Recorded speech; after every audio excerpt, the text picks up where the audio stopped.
记得那年学校老师在课堂上提到结发夫妻，于是看着妈妈的长发，我常常会想到结发。究竟什么是结发呢？是那种编辫子的三股结，还是要把男女的头发绑在一块才算是结呢？后来才知道，原来有一说，百年修得同船渡，千年修得共枕眠。结发其实就是结缘。Après la disparition de mon grand-père, ma mère a commencé à lire le Sutra le matin.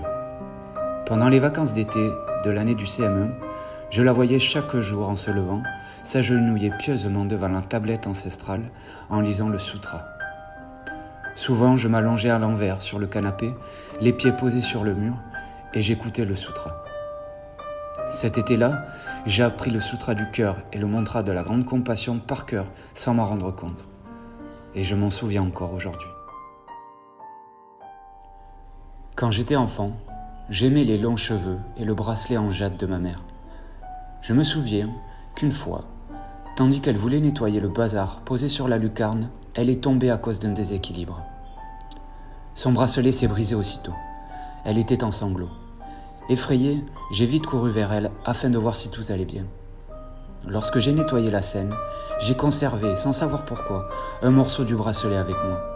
Je l'ai veillé comme un trésor, et ce n'est qu'au moment du déménagement que le morceau a disparu. Cette année-là, en classe, un professeur d'école nous a parlé d'un couple aux cheveux noués. J'ai souvent pensé aux cheveux noués, en regardant la longue chevelure de ma mère. Est-ce que les cheveux noués sont les cheveux simplement tressés, ou faut-il nouer les cheveux d'un homme et d'une femme ensemble? Plus tard, j'ai appris qu'il est dit qu'il faut 100 ans pour traverser la rivière en bateau avec une personne en particulier. Et il en faut 1000 pour dormir avec une personne dans le même lit. L'expression des cheveux noués est en fait un attachement.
C'est un moment très heureux d'avoir un nouveau-né à la maison, comme si le monde entier était rempli de bulles roses. Je ne suis pas quelqu'un qui aime franchement les enfants, mais je ne peux m'empêcher d'être heureuse en regardant mon neveu, alors tout petit, essayant d'apprendre à parler. En même temps, il y a aussi un aîné cancéreux dans la famille, ma grand-mère. Récemment, sa condition physique s'est particulièrement dégradée. À cause de la douleur, elle dort tout le temps. Dans la pièce où elle vit, il règne une atmosphère sombre de désespoir. Me voilà une personne se trouvant au milieu, entre le rose et le noir, entre la nouvelle vie et la mort pressante. La naissance, la vieillesse, la mort, la maladie, chacun est comme un riz qui mâche dans la bouche. Il faut que les gens le digèrent et le métabolisent. C'est la vie.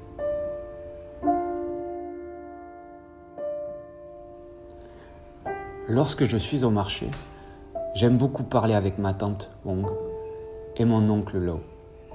Une fois, je parlais avec Hong du végétarisme.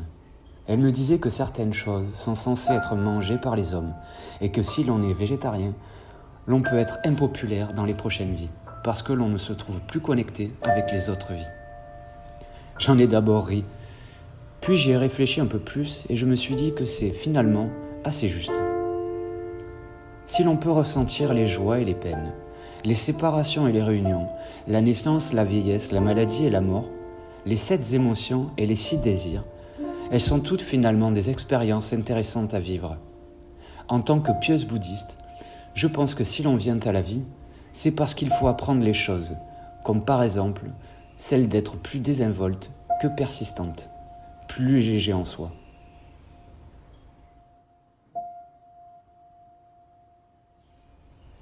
Quant à oncle Lo et tante Lo, c'est le couple que j'aime le plus au monde. Je vois leur bonheur dans leur tandem et de la routine quotidienne dans leur querelle. Ils n'ont nul besoin d'une voiture de sport, d'une maison de luxe, de vêtements de grande marque ou de bijoux. Avec un tel partenaire, la vie nous sourit.